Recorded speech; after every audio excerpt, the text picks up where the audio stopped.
7h, 9h. Europe 1 matin. 7h11 sur Europe 1. Dimitri Pavlenko, vous recevez ce matin Maître Fabien Rajon. Bonjour Fabien Rajon. Bonjour. Bienvenue sur Europe 1, avocat au barreau de Lyon. Vous êtes le bienvenu. Vous avez notamment défendu la mère de Maëlys dans l'affaire Nordal-Lelandais. Alors je signale d'ailleurs aussi votre guide de défense des victimes, votre livre paru l'an dernier. Fabien Rajon, vous suivez comme nous les développements de l'affaire Liana. Un corps donc retrouvé hier dans un silo à grains au sud de Florence. L'identification est en cours. Et vous remarquez, vous constatez, on en avait déjà un peu fait le constat hier matin sur Europe 1, des similitudes entre cette affaire Liana et l'affaire Maëlys.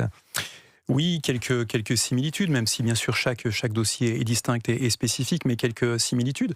Dans le cadre de l'affaire Maëlys, on avait été confronté à trois grands traits saillants. Premier point, un individu qui va être rapidement suspecté, puis placé en garde à vue, mis en examen avec des charges qui pesaient contre lui très tôt dans le cadre de la procédure. Premier point. Deuxième point, une petite fille, en l'occurrence Maëlys Déharougeau, qui était introuvable, pour lequel des moyens de recherche très significatifs avaient été déployés un petit peu partout, notamment en zone montagneuse. Par ailleurs, des bénévoles s'étaient adonnés à des battues un petit peu partout. Oui, ce qu'on a vu aussi à Florence. Sur les recherches, oui, effectivement.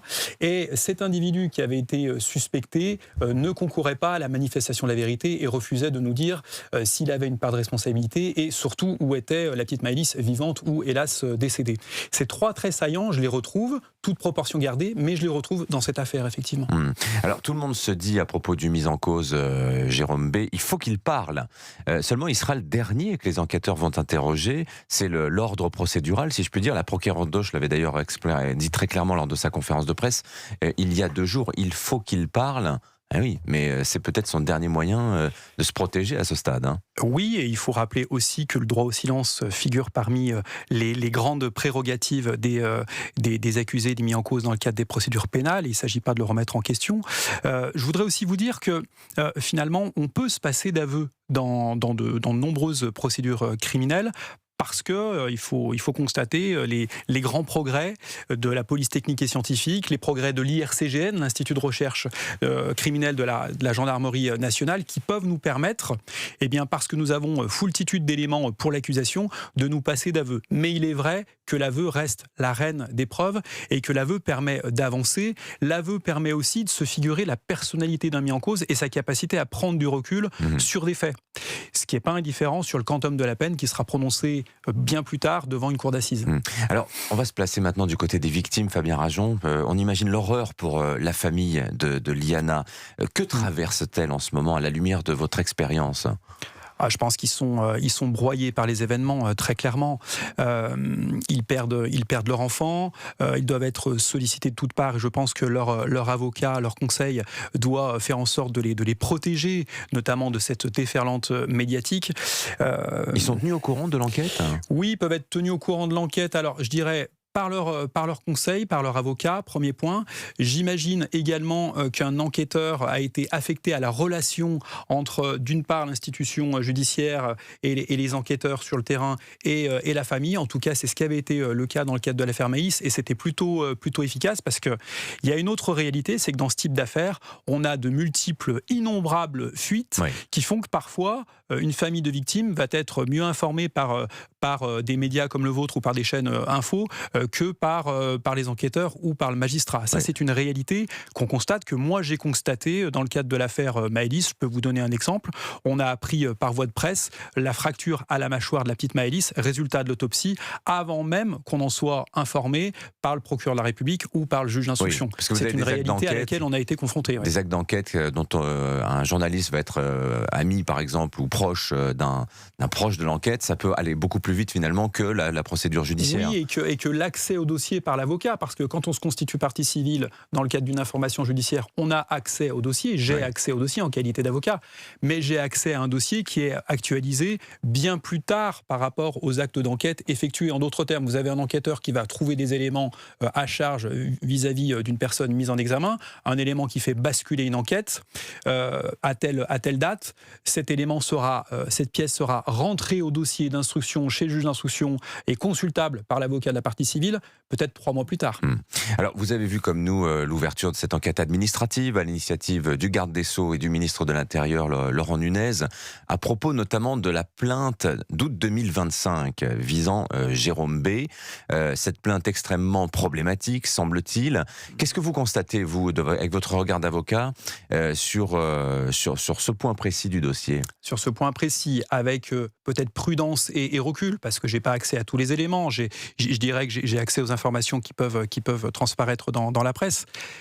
Mais je vous cache pas mon étonnement à minima, parce que moi ce que j'ai noté, c'est qu'on avait trois grandes étapes. Une plainte pour corruption de mineurs en décembre 2017, classée sans suite. Une plainte pour viol en janvier 2022 pour des faits qui dateraient donc de 2020, classée sans suite en 2024. Puis ensuite, cette troisième plainte, effectivement, qui interpelle un petit peu, en date du 22 août 2025 pour viol. Moi, ce qui m'interpelle, c'est le fait que dans le cadre d'une procédure pour viol, le premier acte d'enquête, qui est un acte finalement assez basique, assez simple, qui est effectué par les enquêteurs qui vont recevoir la plainte, c'est de consulter le TAJ. Tout simplement. Le TAJ, c'est le traitement des antécédents judiciaires. Le TAJ, c'est pas le casier judiciaire. Le casier judiciaire, ce sont les mentions de condamnation définitive. Mais le TAJ, lorsque vous allez déposer une plainte, lorsque vous êtes témoin ou lorsque vous êtes mis en cause, entendu par les services de police ou gendarmerie, vous figurez au TAJ. S'agissant de cet individu mis en cause et présumé innocent, certes, mais s'agissant de cet individu, au moment où il est visé par cette plainte, les enquêteurs doivent nécessairement regarder son TAJ.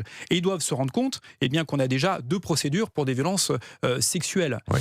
Et ça interpelle d'autant plus que cette personne ne va pas être entendue, ne va pas être placée en garde à vue, alors que la plainte date de 2025. Alors, il devait être entendu dans les tout prochains jours. Là. Oui, madame le procureur de la République d'Auch indique qu'une garde à vue, c'est plutôt un des derniers actes d'enquête dans le cadre d'une enquête préliminaire ou de flagrance. Ça, je peux l'entendre.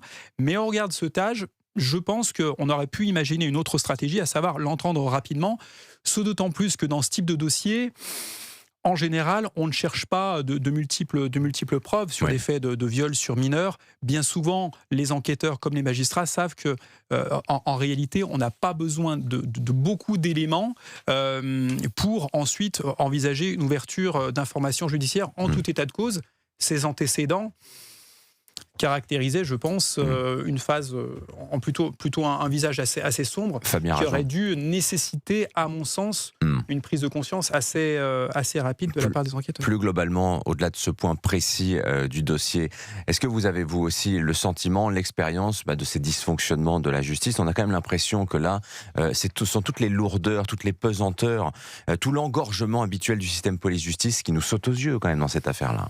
A priori, oui. Il faut voir le cas particulier. Il faut voir surtout comment cette plainte d'août 2025 a pu être appréhendée par les enquêteurs et par le parquet. Il ne faut pas faire de généralité. Mais effectivement, il y a quelques traits saillants, moi, qui m'interpellent à tout le moins. Merci, maître Fabien Rajon. Je rappelle le titre de votre livre paru l'année dernière, votre guide de défense des victimes. Merci d'être venu ce matin sur l'antenne d'Europe 1. Bonne journée à vous.